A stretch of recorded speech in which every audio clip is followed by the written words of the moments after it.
Do you ever get tired of doing the same old boring yoga poses? Are your students feeling like they're doing the same thing over and over again? Here's some of my favorite ways to add in variety to my normal class and mix it up for myself and my students.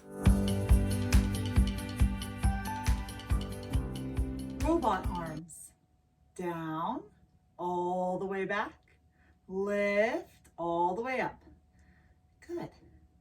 I like to bring these in to lots of my classes. Any kind of pose where we're statically holding, because it's a nice way to really work on the shoulders, internal and external rotation. Wrist stretch. Flex the hands, push out through the heel of your hand, and then curl in your thumb, index finger, middle finger, ring finger, pinky, roll your wrists. Feels so good through my wrist and my hands.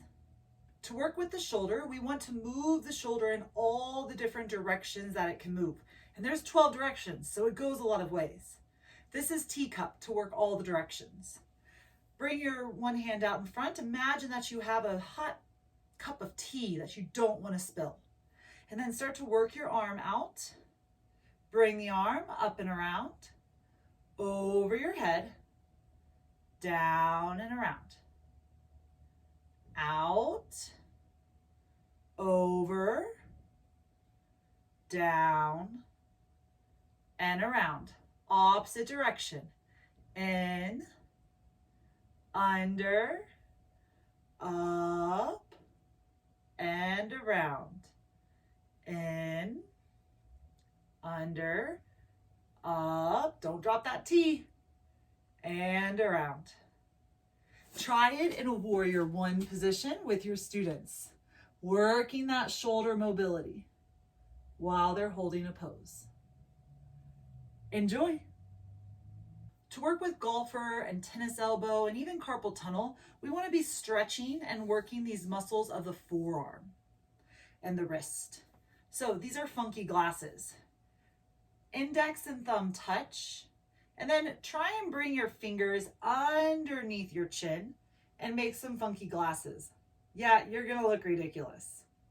And then let's do one arm at a time. Reach it out and bring it in. Out and in. Out and in. This is really hard movement. A lot of your students may not be able to bring their elbows up so high, so let them work wherever they need to work to make this movement possible.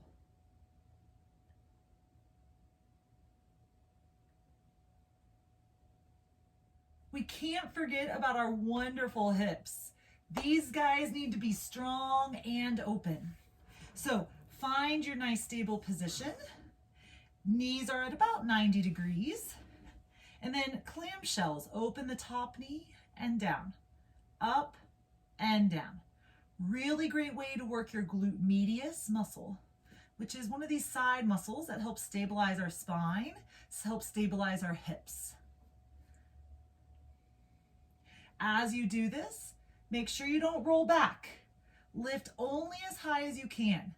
Some people can go really high, others may barely even move. Just make sure you're not moving with your whole spine. To work your obturator internus and externus, a small hip stabilizer for healthy hips. Bottom leg is at 90 degrees. This leg just goes wherever. And then lift the foot up and down, up and down, up. Good. A lot of people may not be able to do this the first time. You may have to guide them, holding their knee down gently and helping move the foot with your hand so they get the movement. It can be a difficult pose. This is a great way to work those small stabilizers in your hips to help hold your hip bones in place. This is a great way to prevent sciatica, to help with hip labrum tears, to help rehab and prehab hip surgery.